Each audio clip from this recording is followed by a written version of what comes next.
Hello viewers, I'm SB and welcome back to Civilization 6 Rise and Fall.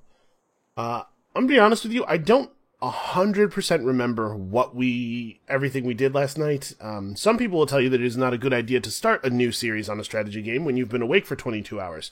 But those people are cowards, because it worked out fine. Everything is fine, and that's the same as it having been a good idea in the first place, right? So, let's just take a moment and get our bearings here. We are totally killing it on amenities, enough that I feel very comfortable founding more cities. So we got to 4 cities pretty quickly. And that's sort of the magic number, right? Because of the way luxuries work. Each luxury resource type that you own gives an amenity to the 4 cities that need amenities the most. So when you found a 5th city, you're putting a significant additional strain on your luxury resource supply, and then, it doesn't get too much worse from there up to 8, and then the 9th city is another additional strain. So you want to be careful going up to 5, but we're super ahead on amenities, and actually Sol is about to pick up 4 amenities that we don't currently have, isn't it? The salt, we gotta buy this pearl tile, I guess, to make sure he doesn't. And eventually amber, and we might not get the olives, that's right. Okay, so even if it only picks up 3 new resources, that's fantastic. We're definitely buying this tile. Mine. Bad Macedon. So, what else are we doing? So we gotta think about that. That might be a thing to do in Gyeongju. By the way, I apologize if I mispronounce any of the names. I did not do my homework on this. So, Pingala has been established in this city. He's helped finish the library. I'm noticing that we have 5 turns left on the Seun in Gwangju.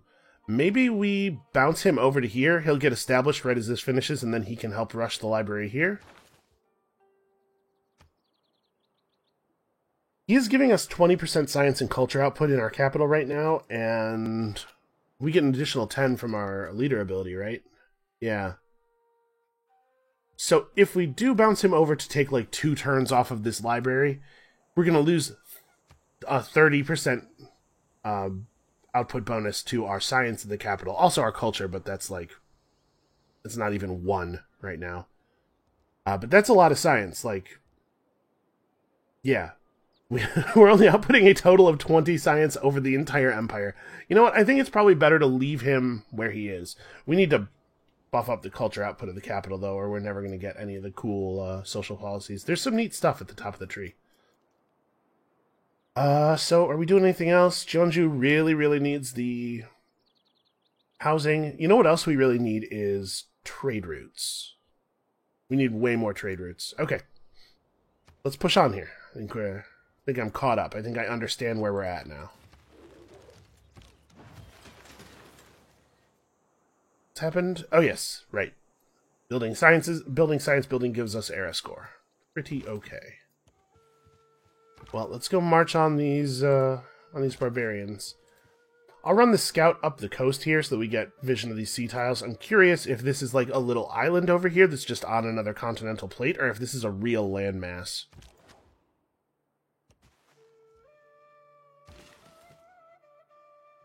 Okay, what do I want to do with you? He only has 1 charge left, so we could build this mine, or we could get the horses. How upgraded are my mines right now? Am I still on +1 mines?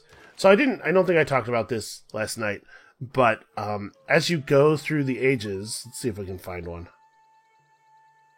Yeah, as you go through the ages, you will earn boosts to your tile improvements. They will become more effective over time.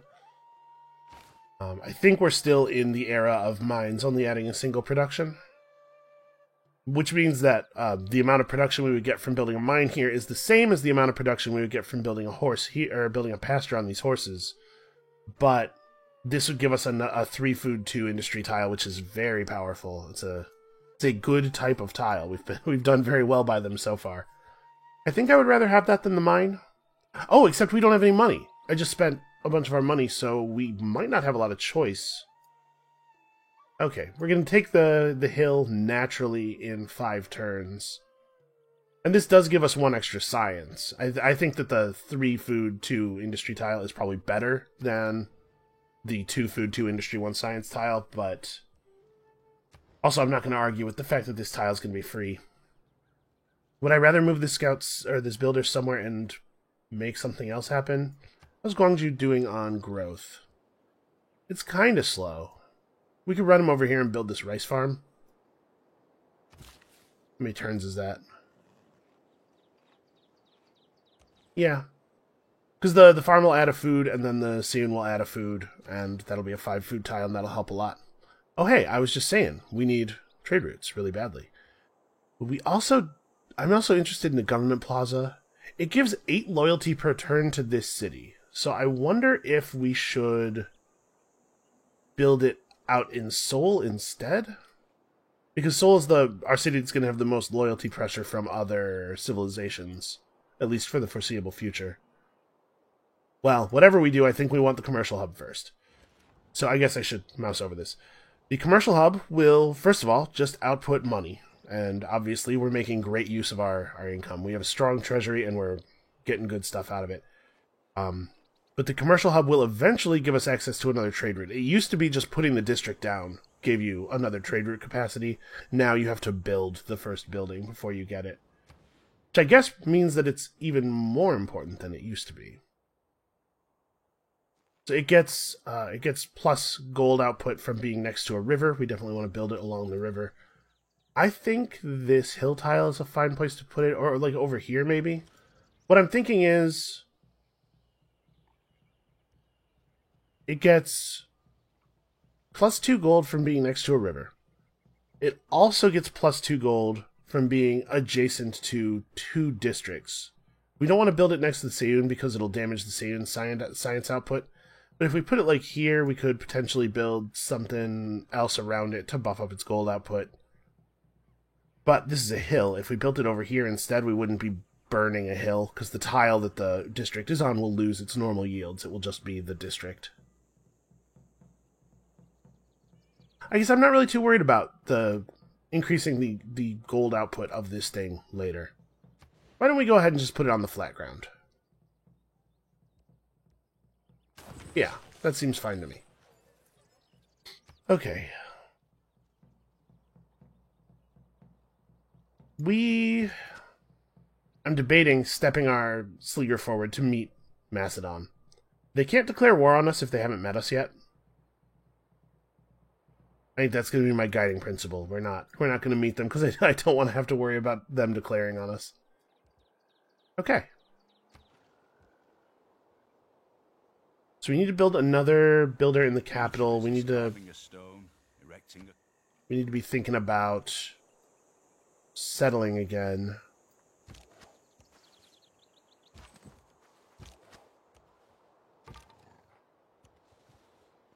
Okay.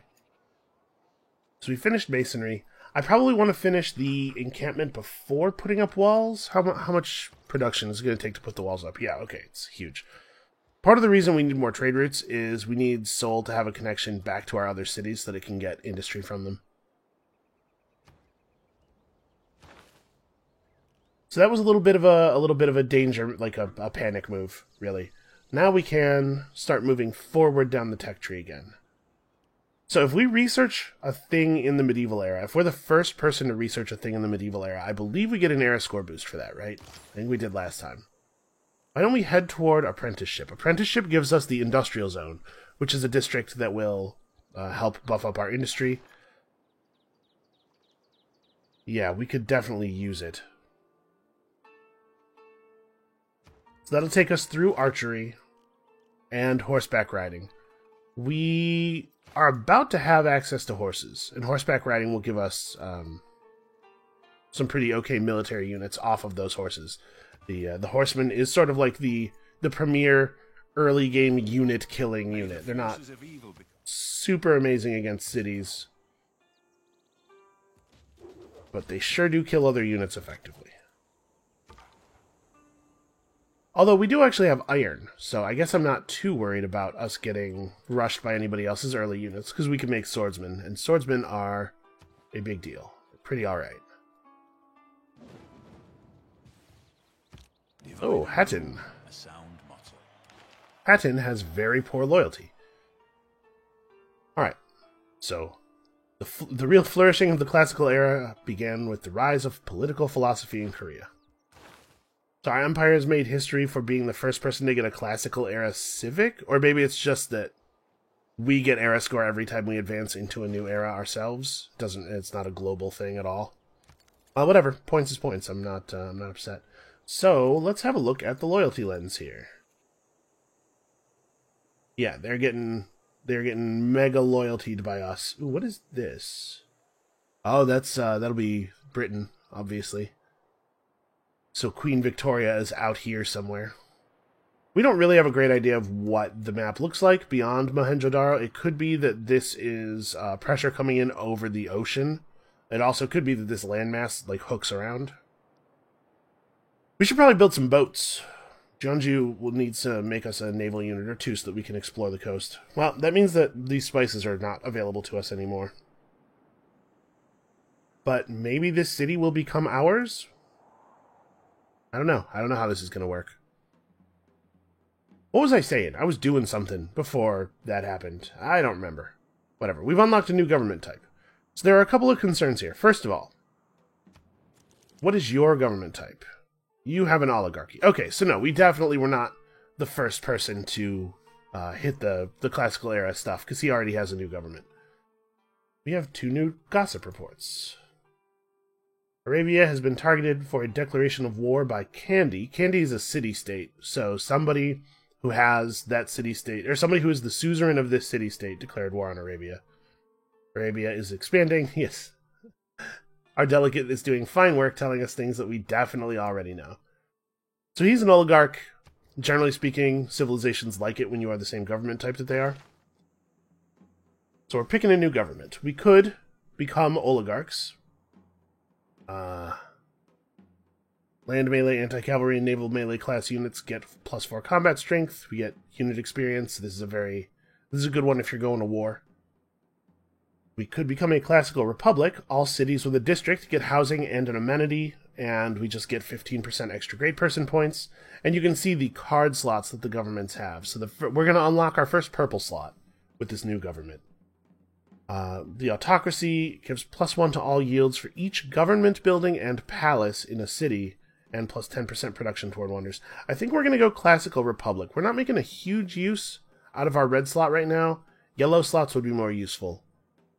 And our cities are almost all districted already. Like we're at least working on a district pretty much everywhere. This is going to be a good fit for us. Alright, so we've also unlocked some cards. Let's get Charismatic Leader, because we already have an envoy with each of the city-states we know, so this thing does actually nothing for us. We haven't made use of this yet, but we are acquiring a resource called Influence that will allow us to plant new envoys in city-states. This increases our rate of influence gain, as does our new government, actually. Tier 1 governments acquire influence faster than chiefdoms do. And then we have a wildcard slot. So this is a purple slot. There are purple cards that can only go in here, but also we can put anything in here. So, what do we want? Well, all of the red ones look pretty not great to me right now. I don't think we need any of this. Diplomatic League does literally nothing. So, we're not making any builders at the moment. We've been purchasing a lot of tiles, but I don't know that we're going to be purchasing a lot of tiles in the near future. I'm thinking about picking up colonization, or putting in colonization, or I guess Ilkum, because we will be doing both of these things in the future. Yeah, you know what? I know we're going to build at least one builder soon. Oh, yeah, how about I fill in the rest of the slots? How about that?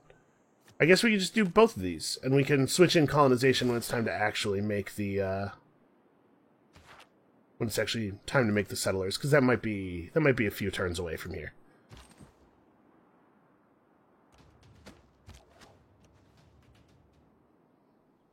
Alright, I don't want to move our slinger forward. We want their slinger to have to move toward us. If we move forward right now, it'll take both of our points of movement to enter either of these spaces. Oh, I can turn off yield icons. It'll take both of our points of movement to enter either of these spaces, and then their slinger will get to shoot at us. We're going to make them move forward. So why don't you sit here and heal for a turn? We really need to pick up seafaring, so I get this scout across the water and we can see what's over there. Also need to pick up some new civics. So right now our culture output is pretty sad. We could come down here and get the theater square, which is the culture producing district, or we can aim to get some more governor titles, because there are some cool governor titles. And you can see some civics do in fact have buildings and wonders attached to them. This stuff is all religious down here on the bottom. That's not a bad policy. I guess we're pretty far off of 2 districts in most of our cities.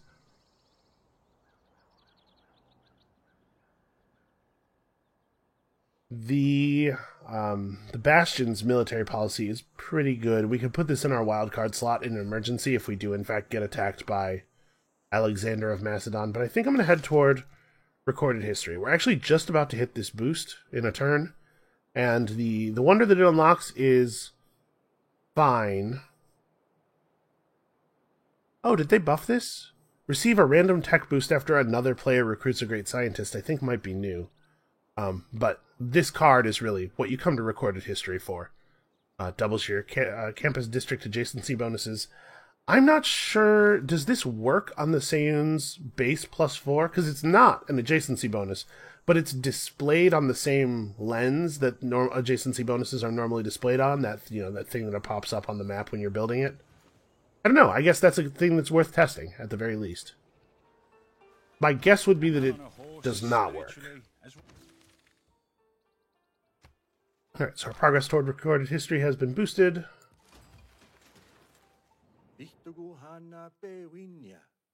Okay.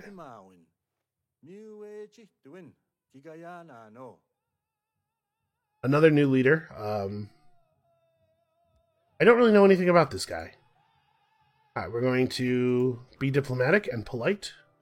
What is that? That's a unique unit. Mr. Poundmaker, what is your story? He tries to form multiple alliances, respects those who form multiple alliances. Okay. We're not in a situation on gold right now, so let's go ahead and send our delegation over. It would be cool to have some friends, because I'm a little nervous about the people that we have adjacent to us. I guess we have no reason to be afraid of Saladin, but as you might expect, Alexander of Macedon is a guy who likes to start a war every now and then. Do we want to just go to library? Probably, right? Yeah. We're not going to soft cap on growth too badly before finishing that. It's worth an era score. It's just good, science is good. Okay, we'll be able to buy this tile next turn. Oh, that's right. We don't need to buy that tile. We have a farm within our range that we need to improve.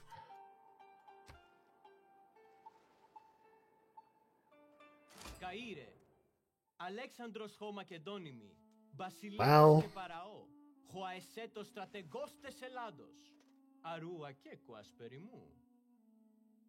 yeah, that's a very expressive face you got there. Sure, let's be friends forever. Forever friends. Alright, so he moved toward us, is what happened. Like civilizations at war with major powers other than Macedon, has disdain for civilizations at peace, and he's the player who declared war on Arabia, which, I mean, we were pretty sure was the case. Well, that's not great. So he's friendly with 2 civs we haven't met yet, and he's going to try to kill the only other player that is our neighbor. We should send the delegation. Let's engage in diplomacy, at least the very simple version of diplomacy that we have available to us right now. I don't like this, though. This is bad for us, probably.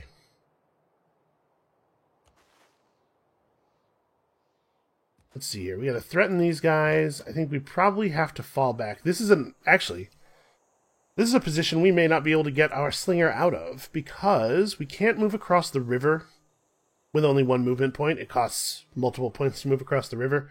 The best we can do is fall back into this forest, but they'll be able to single move after us and then shoot us. So I think our slinger's just dead. We can at least kill this guy in response, and this slinger might not have the damage to bring us down, or might panic and flee because a melee unit is next to it. I guess we'll see what happens. Oh, see, Poundmaker has boats. I should have boats. That would be a good idea.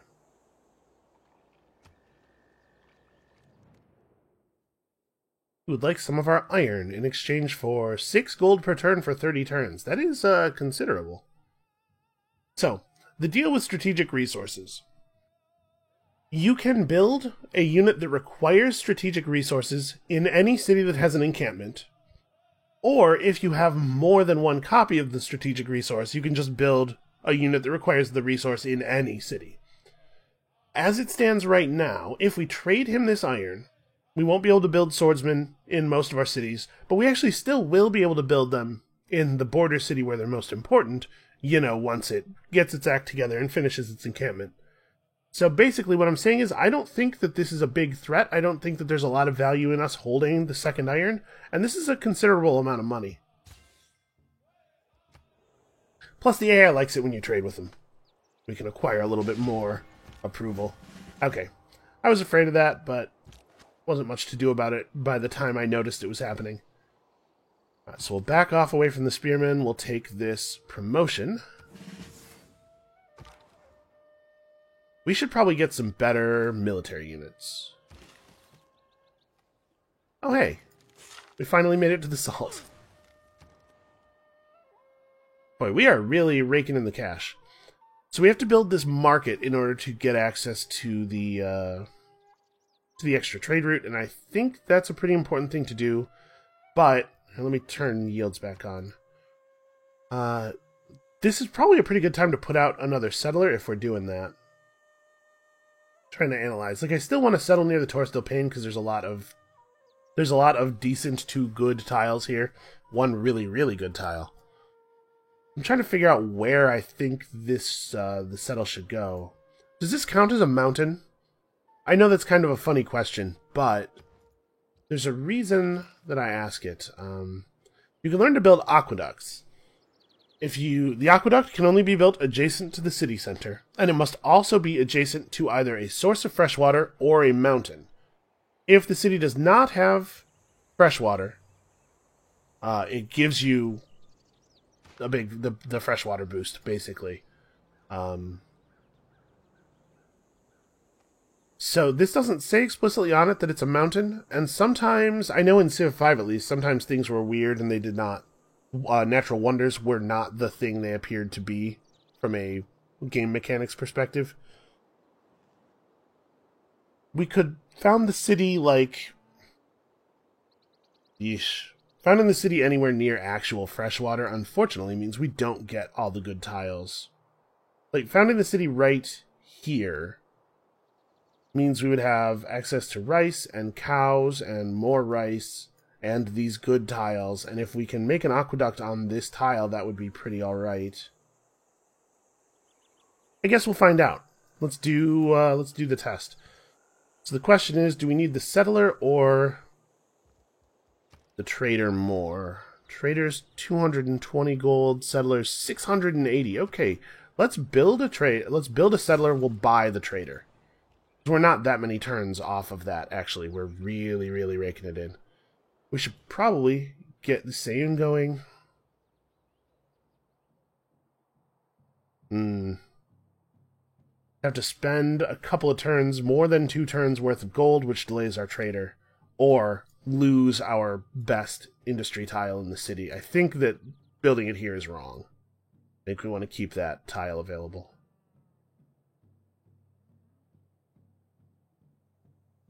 This is really where I want to build it. Look, there's hills all around it. That's going to delay our trader by even more. What is this city's current acquisition? Ugh. Building out in exactly the wrong direction, naturally. Well,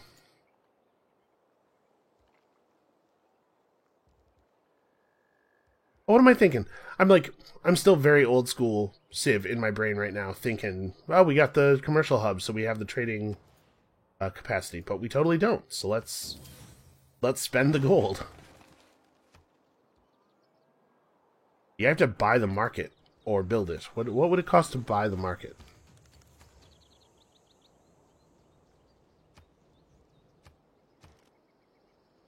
$480. Okay, that is certainly more turns.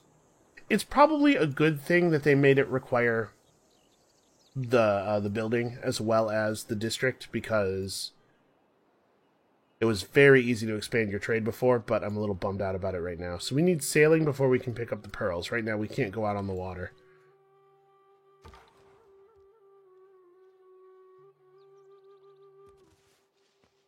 Alright, well, we've seen everything we can see from the land. Another reason that we need sailing. Right, I'm just going to have at these guys. So, spearmen are in the anti-cavalry class. Anti-cavalry units are naturally weak against normal melee units, so you can see we're getting plus 10 effective combat strength versus anti-cavalry, in addition to our battle cry, in addition to the fact that he's injured now, so he's losing some combat strength. We no longer have the plus 5 from that policy, since I ditched our the red slot in our government. Alright, I'm trying to threaten the barbarian camp over here. Because the spearman was the one who was inhabiting it. If we end up losing a unit to the slinger, but we get to clear the camp before it spawns another thing to guard it, that's fine by me. Oh, hey. The Kree founded a religion, and it looks like they may be coming over to convert us. Let's have a look at the world religions, because I don't know anything about them. The Kree religion, if we get converted, we can construct synagogues, which give plus 5 faith, and we can use faith to train warrior monks. Is this... hold on. Do I get this thing? I'm not 100%. I don't remember which symbol means what. There are some beliefs that the followers of the religion get, and some beliefs that are only given to the founder. Islam, which is the other religion that's close to us, is shrines and temples provide food and allows the construction of watts, which are buildings after our own heart. Obviously, we're aiming for some science stuff here. Okay, so we can afford to spend money. Why don't we pick up horses? That way we'll be able to build horse units out of our encampment as well. And plus the horse tile's just better than the cow tile. You know what? You actually should probably heal up. He doesn't really have a lot of other meaningful exploring to do. Boy, that's not correct at all. He has a lot of stuff. Well, whatever. It is possible to lose the game to another player by allowing them to spread their religion too much. Sort of a cultural and religious dominance type thing. So I guess we'll keep an eye on that, but I'm not too worried about that happening just yet. Would I rather just wait the 3 turns? You know what? I think I would.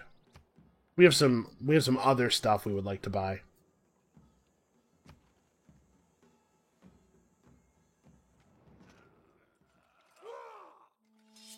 He's probably mad at us because we're not at war with anybody. Oh, or, you know, sometimes they just don't like you. That happens. Just like in real life. Sometimes the people you meet just don't like you.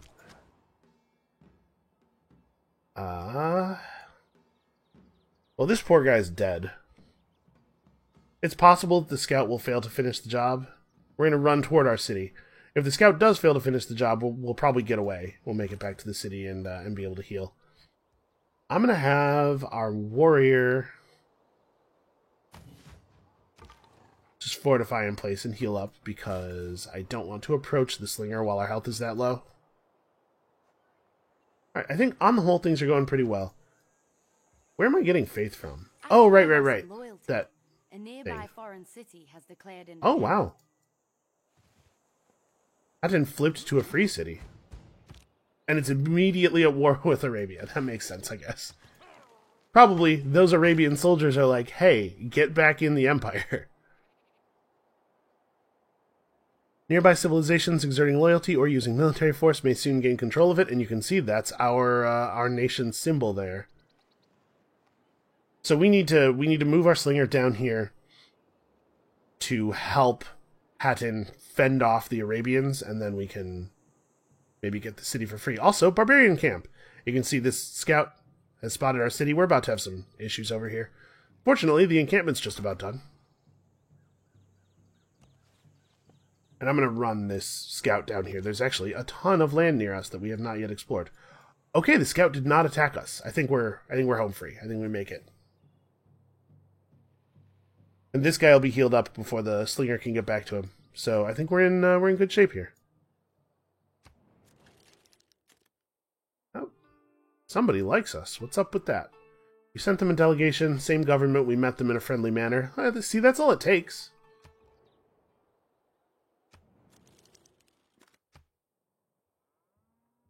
We have a different government than Poundmaker does. And he didn't like our first impression so much. I'm not 100% clear on that first impressions modifier. I believe I have heard people say that it matters what unit you meet them with. Like if your first encounter with a person is with a military unit, they're less likely to be happy with you than they would be if you met them with like a scout. Discovery of apprenticeship in Korea sets the world stage for future discoveries in the medieval era. So yeah, plus two points for being the first person to get to the medieval era, and I guess it would be just plus 1 point if somebody else had already done it. Yeah, so we're gonna make it back to the city. Once we're inside the city, we can heal up safely. And this guy should probably keep healing for now. I'd love to help Hatton, but we got our own problems.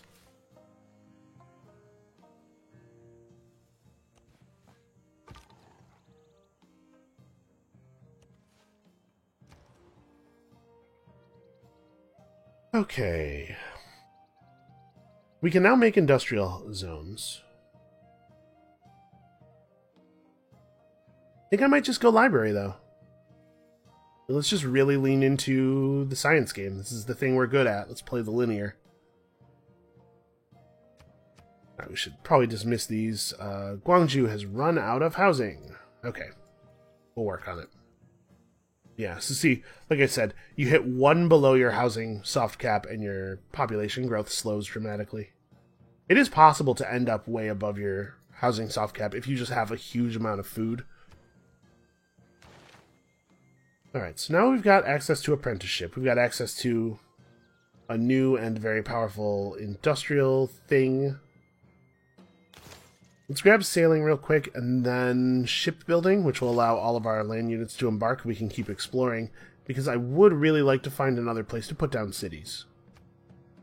Our landmass can definitely support at least one more good city from us, and we might end up with Hatton, even though I don't particularly want it. How many... Alright, our builder only has one build left. I was going to build on these cows, but never mind. We'll go get the pearls. Would rather have the pearls. So unfortunately, he got back to his camp. We are about to see some things. Some things are about to occur.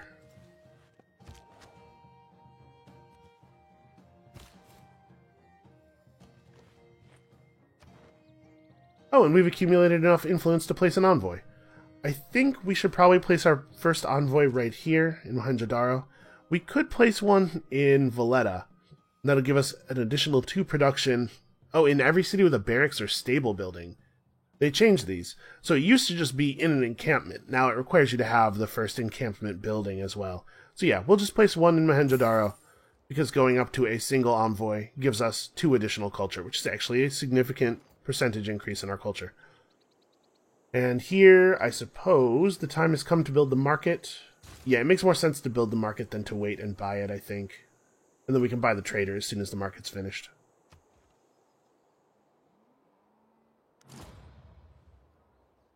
Somebody's constructed Apadana. And we finished the library, so we get another era score, and we are, like, pretty good on era score. Yeah, we should probably get a granary going. Obviously, if we move adjacent to the encampment, or if we move adjacent to the barbarian camp, we are going to get attacked. Maybe he didn't tell them yet? Maybe he got distracted by the presence of nearby military units? I don't know. Let's kill him. Let's heal up. We'll see if it's necessary to upgrade you to an archer. I kind of forgot we grabbed archery on the way to the industrial zones.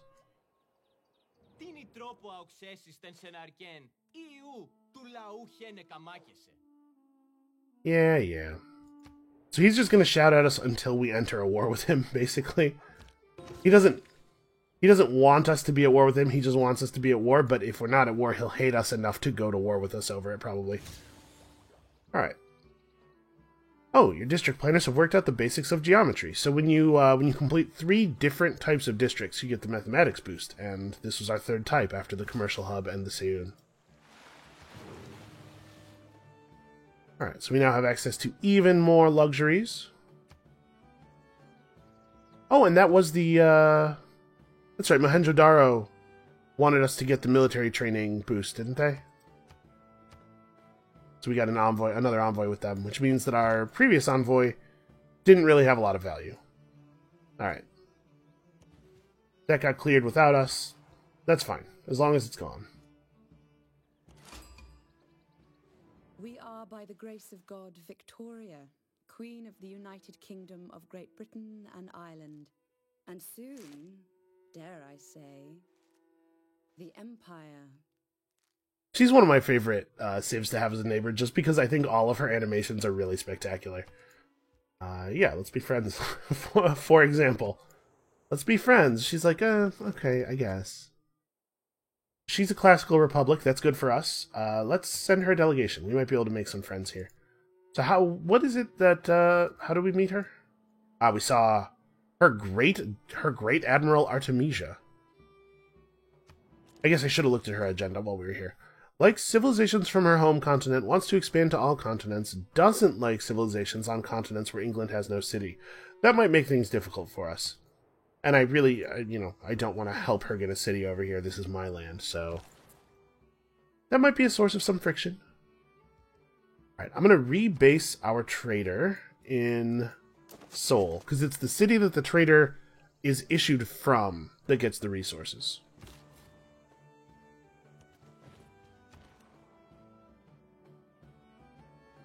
Alright, we're going to need walls. You can't buy walls, generally speaking. Valletta is the only way I know of to buy walls. So we need to start building those now before we get in trouble, so that if we get in trouble, we're ready. I have to say, I'm still pretty pleased with the way things are going. We're super clear on the era, and we're talking about 24 turns at least until the next era. We could totally Golden Age. Especially since getting Eureka's is giving us era points. Yeah, we very well might hit a Golden Age. That'll be our near-term goal here. Oh, hey, great people. So, here's the great people menu. There's a couple of different sources of great people points. The major one is districts. Districts and the buildings that you construct inside of them produce great people points every turn. Because we have several Seiyuns, each of which is producing a great person point, and multiple libraries, each of which is producing a great scientist point, we have earned a great scientist. It looks like nobody else is really even competing on great scientists right now. The other players are focused on things that are not science, much to their chagrin. So we can spend the accumulated 60 of our accumulated 65.5 great scientist points to recruit this person, which we will absolutely do. Triggers Eureka for mathematics and 1 random technology from the medieval era. That's not even a good bonus, and we already have the Eureka for mathematics. But we're producing great scientist points at such a rate that we'll get the next one too. We do have the option of passing, and when you pass, you pay 20% of the great person value, and that lowers the cost of that great person by that much for everybody else. But then you just keep your points and you wait until the next one comes up. That would mean we'd have to wait until somebody else bought Euclid before we could potentially buy the next one in line, and at the rate that other people are making points, I don't want to do that. So even though this is not a great scientist for us, we're going to take him. We do get a boost to education for having recruited a great scientist. And that's 2 era score for us. 1 from the Eureka and 1 from actually getting the great person. Let's run the trade route to Gyeongju so that we get 2 extra industry because this city is a little industry light. Yeah, it took a couple of turns off of the walls there. So where exactly do we want to put this city down? I want it to be somewhere where we can build out an aqueduct, obviously. Man, housing is going to be such an issue. Maybe I should just found up here. All the tiles around the thing will still be within 3, except this one. We won't have access to these good bonus resources, but we'll have better housing immediately. We won't have access to any new luxuries. Well, except that incense is kind of a new luxury, because we still don't have the incense near the capital. Yes, like right here, maybe? We won't have access to the rice. Yeah, you know what? I think I'm reversing course on this a little bit. The extra +1 housing totally does matter, and it's going to be a while before we can make the aqueduct, so... We can just put another city down here by the river and get all those bonus resources, and it could actually be a pretty okay city, probably, like right here. Yeah, alright. Alright, so we take our great scientists to a science district, hit the button. Okay, we got the boost for machinery, which is fine. It's a boost, so it's a point. Like I said, not a very good great person for us, but it was going to take so long for for anybody else to claim him. So, can I get more detailed information here? There's a little bar. Do I want this bar to fill up until it's like, yeah, we are maximum Korea? Or is this bar representing pressure between freedom and Korea, and I want the line to move this way? I think it's the latter. I think I want the bar to move. I want it to become all red, so it's going well. We'll check in on it a couple of times over the next few turns here. I think I'm gonna just wait. We'll not upgrade to an archer right away. We'll wait until we're actually threatened. Although, upgrading to an archer right away will mean that he'll regard our military as more powerful, and maybe he won't declare war in the first place. I really don't have time for a war. I'm very busy. Okay, we should get our scout over here. I think we'll head up this way through here, because I wanna get into the water on this side and head up to the continent where I think the Kree are. Do a quick scan for barbarian camps. It looks like nothing has spawned on any of the tiles we can see. Okay.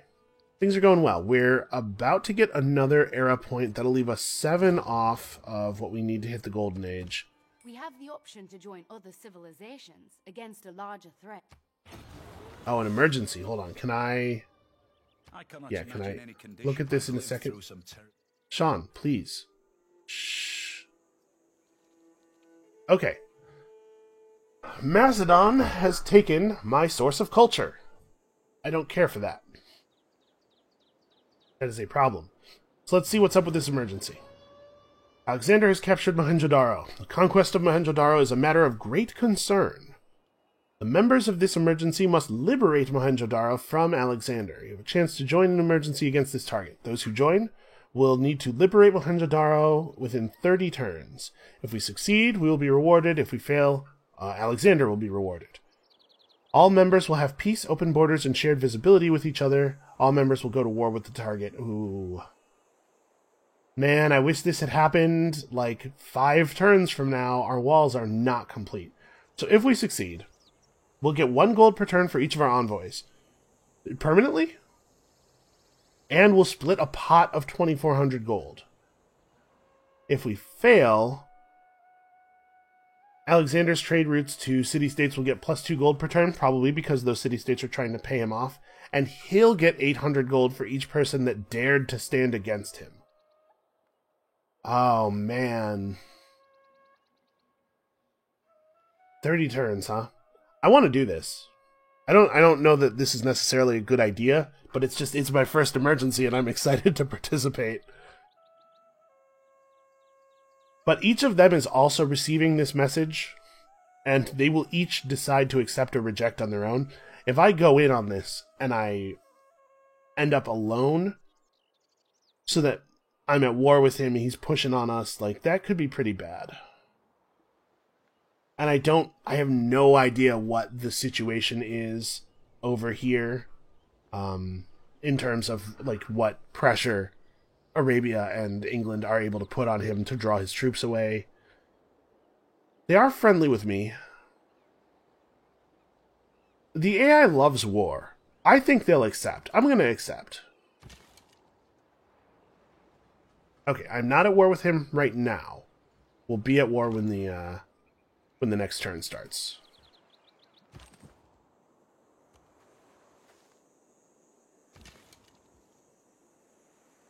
So, fortify your position, I guess. Actually, he should step back one space, right?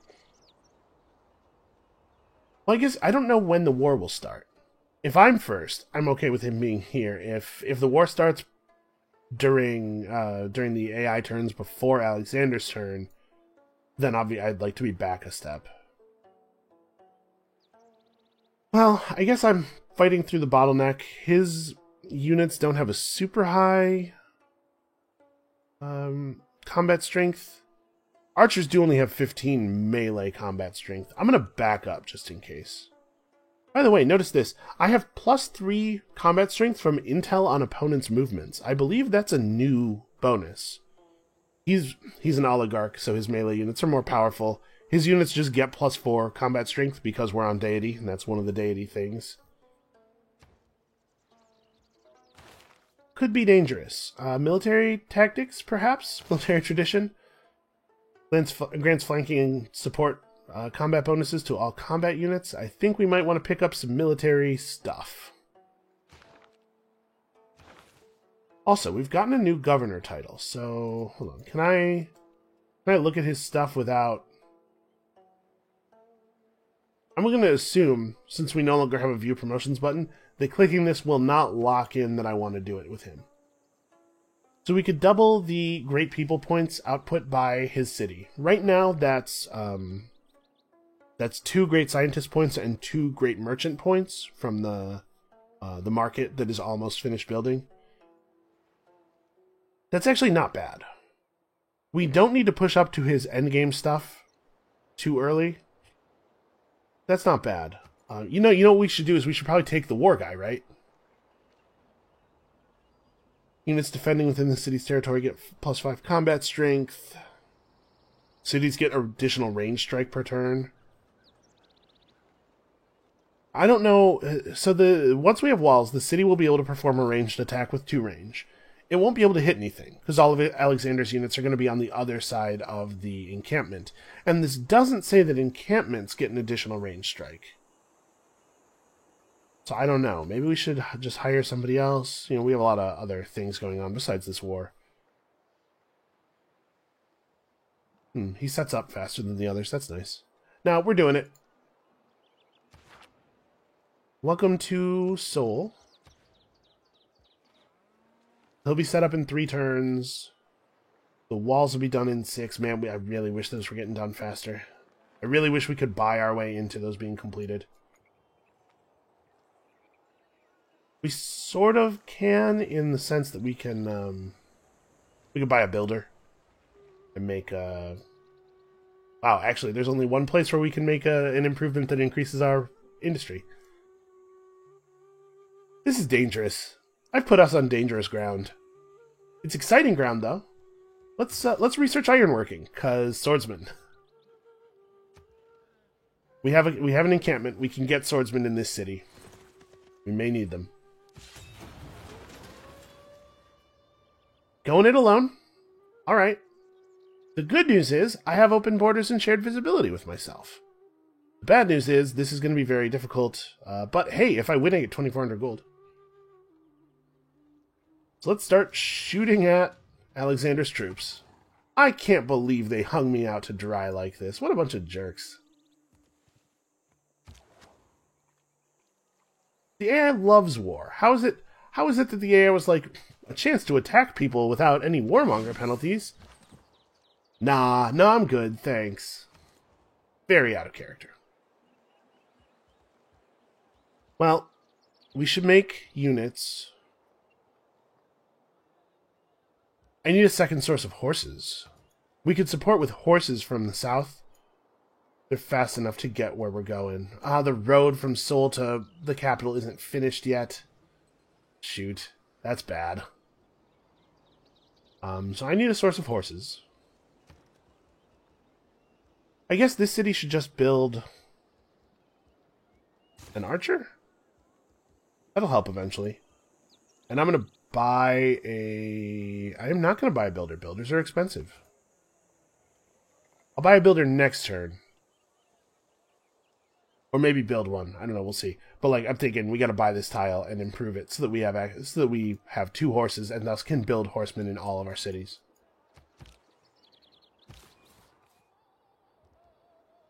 Yeah. All right. Let's do it. Oh, a city is placed within 2 tiles of a natural wonder. I think we're getting this golden age. I think this is happening.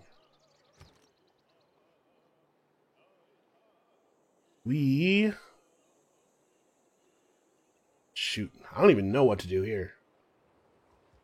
Why don't you build an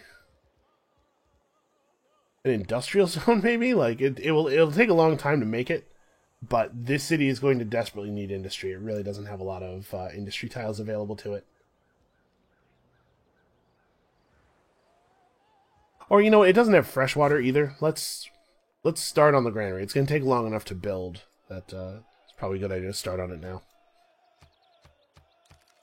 Alright. I'll tell you what, they're all going to be crying into their soup when I have 2,400 gold. For real, though, this is not good.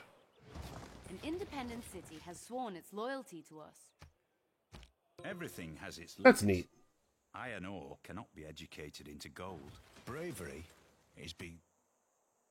It is a city that's in a risky position, though, isn't it? With no walls and 10 combat strength and Macedonian heavy chariots on its doorstep. Maybe I refuse? Am I allowed to... It will remain a free city. It will not ask to join us again, but could still be won over by a different civilization. Well, see, I don't like that either. No, that's bad. This was a bad time for it to flip to us. Situation has become concerning. Okay, if we kept it, yeah, we'd have to spend our money on an archer immediately, I think, or spears. Right? Chariots are considered mounted units, right? Because they're not actually on horseback, but they're horse-driven. This might be a weird... I don't want to assume anything here. Yes, heavy cavalry, okay. This could be one of those weird game mechanic things, right, where it just functions in a really non-intuitive way.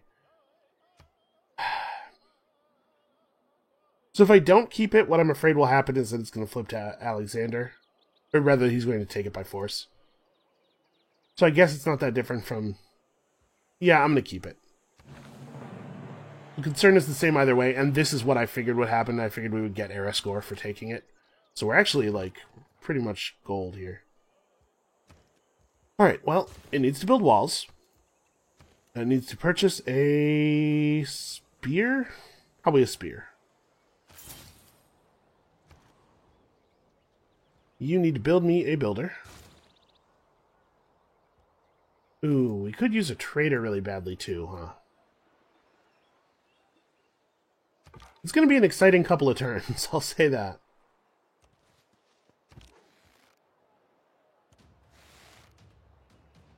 I'm a little flabbergasted that we were not joined by either of the other players. That is a bummer.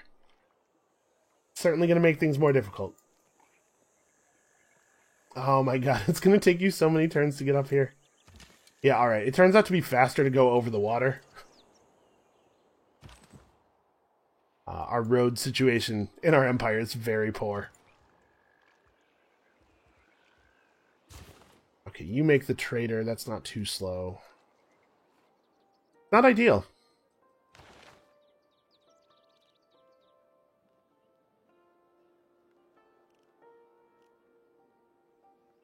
We do have access to ranged naval units. How long would it take to build one? 25 is considerable, though. Yeah, you know what? Let's swap this to a quadrireme. We'll try to send quadriremes up the coast. What would it cost to buy one? Is it going to be feasible anytime soon? 480? Not really.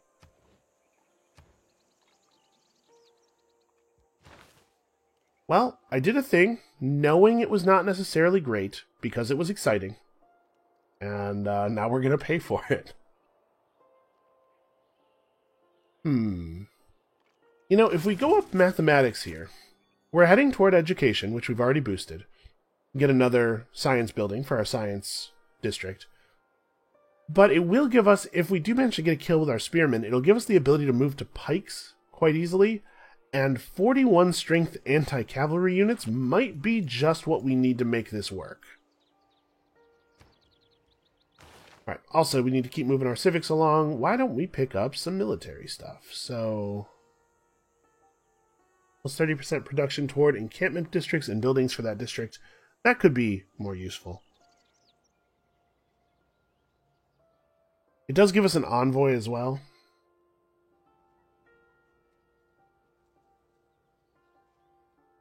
Defensive tactics is what we really need. And because we just finished a social policy, or a civic, we can change our social policies, which we are definitely going to do. So, plus 100% production toward ancient and classical era naval units. I think probably pretty relevant to what we're doing right now. And this is getting swapped. Oh, right. Natural philosophy is probably where we want to go with that. We're at 42 science right now. We confirm this and jump to 56. Okay, it does in fact double the +4 natural bonus from the Seiyun. That's crazy. That seems crazy to me. Alright, good luck, Hatton. Poundmaker would like to trade his mercury for our extra sugar. Yeah. I'll do that. Here they come.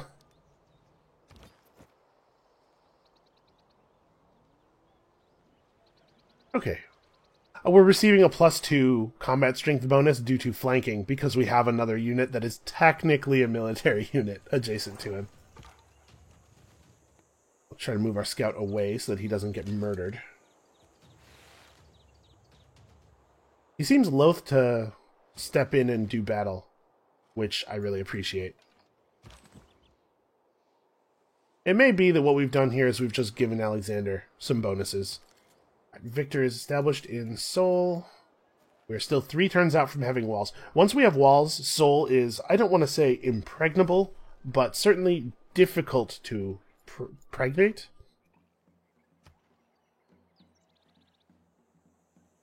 And I'll feel a lot more comfortable moving this archer away. He just got a promotion. Getting attacked gives you XP. So us shooting at him gave him enough XP to get a promotion. He got most of his health back.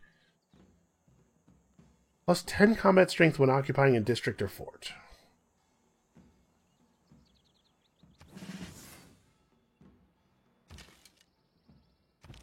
Yeah, we'll take that, because that archer is going to, for most of his life, be a defensive archer, I think. Alright, so this will be done in 4 turns now. It will certainly help, and the city's coastal. So all of its defenders will be coastal as well, basically. This thing also got a promotion. That's very annoying. This warrior is trying hard to get back into the battle. He'll get there someday. We are not going to be killing any units with a spearman, unfortunately. I wonder if we should still go here. We get our own chariots. We have to have horseback riding, right? Yeah, we've come over horseback riding already. We could tech toward stirrups. It only takes 9 turns. We have the iron to produce knights, and knights are very powerful. Yeah, I think at this point I'm counting this as probably lost. Knights are more of a plan for the future. Although I guess there's still 27 turns on the emergency. Maybe we could make some knights happen.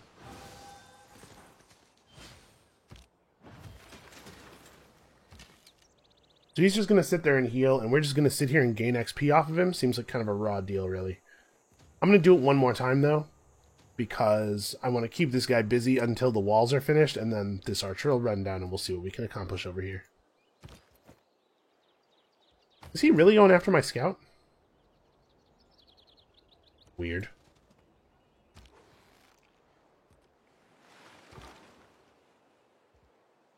No, you stay right there.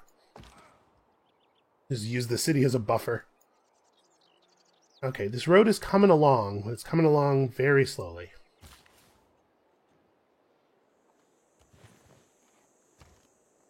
Okay. We need those horses. Do I even want to bother? Oh, I guess we should, yeah. We can build the trader in the time it takes us to get a hold of the horses, and then we can build horse units after that.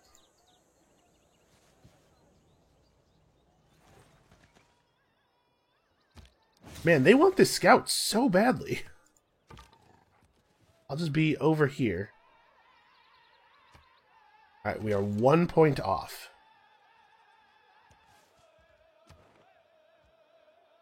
If we had another envoy, Valletta would, we could become the suzerain of Valletta, and they would join us. Oh no, sorry, we can't. Poundmaker has put a ton of stuff into this. Well, that's inconvenient.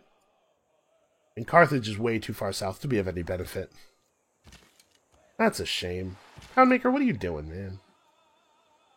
Okay, so you can see our encampment can now fire on our enemies, and it does a pretty good job.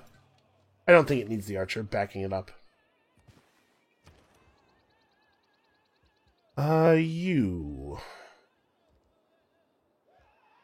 Make another archer. I'm a little concerned that, like, the units are not going to get where they're going in time for it to matter.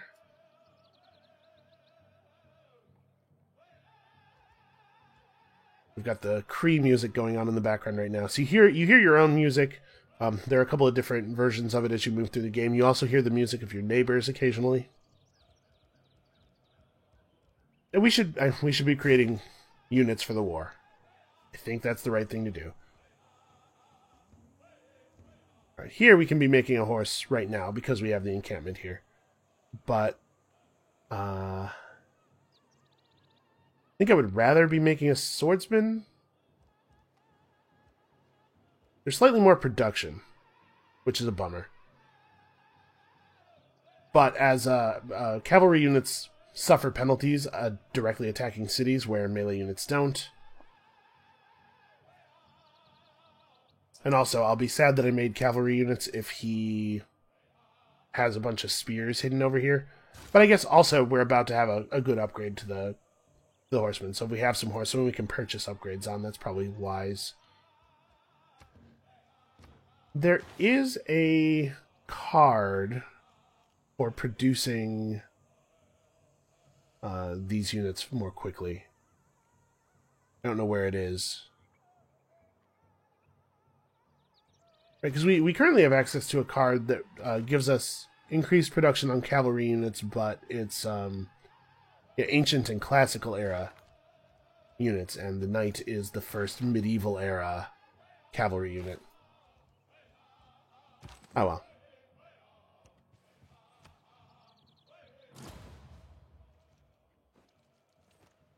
Somebody has completed Jebel Barkal. I don't know really what that is. Yep, we've already earned the next great scientist, who we will take because it solidifies our golden age. And also their bonus is not bad. Just give us a bunch of random Eurekas. Ooh, I wonder if we should not fire them yet? Well, how many turns are we in this era for? Maybe we should hold this great scientist, take the science dedication again, and then fire this, because we'll get 3 Eurekas and thus 3 era points. Yeah, I think we'll have you go here and then just wait.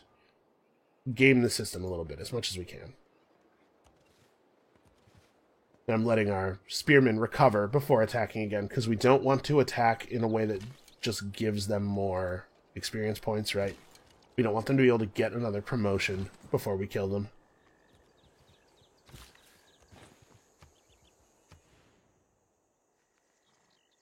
Okay, you need another turn on the money for this. You tread on dangerous waters in the face of England and her loyal colonies. How dare I have come into existence on a continent that she doesn't have a city on, is what she's saying. I mean, yeah, that's Britain for you. Alright, the crew of the Quadrireme invent the sailor's yarn after their first sea voyage. So, he's got his one of his unique units, which is a shame.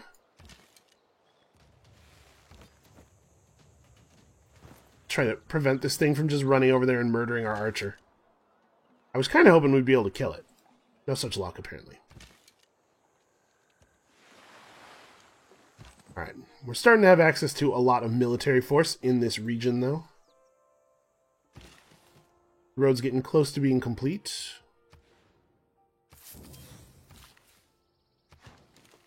Okay. 2 copies of horses means now it is time for horsemen. And here I think another Quadrireme, probably.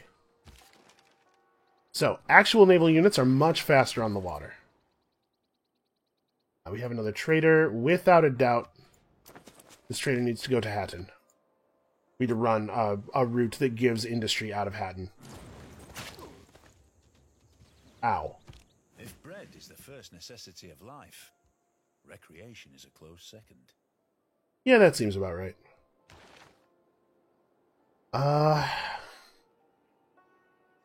Here's a question.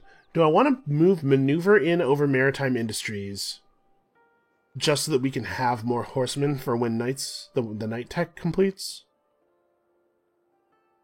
How are we doing? It's taking kind of a long time to build the horsemen, and yeah, I might want to do that, actually. This archer's probably dead. Oh no! Haha! I have sailing. Do I want to retreat toward Hatton, though? I think I do. I think I'm going to fall back toward Hatton. We'll establish, like, back here. That way we can keep fighting this guy. And you have earned yourself a promotion. Running out there is not really going to do you any good. Yeah, plus combat strength versus cavalry. Just get better at that thing you're already good at. We definitely want the route to Gyeongju. The route to Seoul also provides 2 industry, or 2 production, but it would be very pillageable right now. Also, Gyeongju gives more food and everything. There are a lot of reasons that this is the right thing.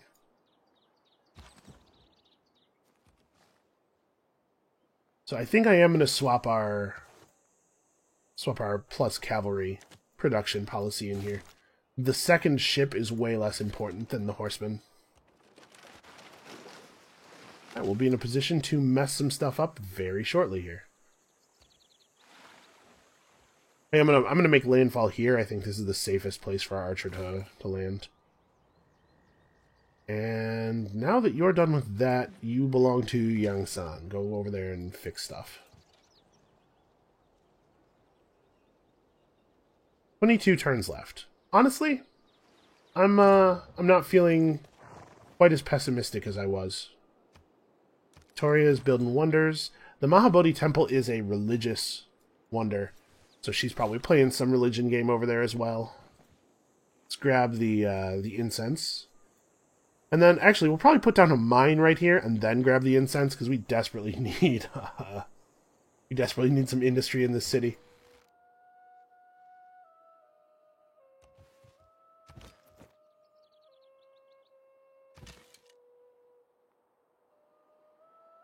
I'm not 100% sure this tile's safe. It's flatland. Yeah, this is a non-forested grassland. The olive trees are not blocking movement. So I'll make landfall over here. I don't want this thing to be able to rush over and grab my extremely wounded archer. Uneven ground is bad for horses, though. It's tough for them to move around in it.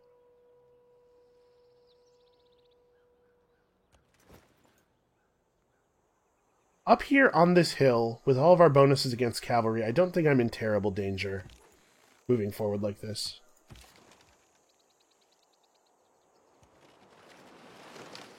Alright, I think my plan was to try to do like an era per video, but I'm playing slowly enough that that looks kind of infeasible here. So I think this might be where we call it for today, because the video's already gotten fairly long. So thank you guys so much for watching. I hope you're enjoying the series. I hope that you are as excited for the outcome of this emergency as I am. I think we might pull it off, and if we pull it off, we will be so rich. I don't even know what do you do with 2,400 gold? That would be crazy. Anyway, come back next time to see if somehow we can pull that off. And we'll see you then.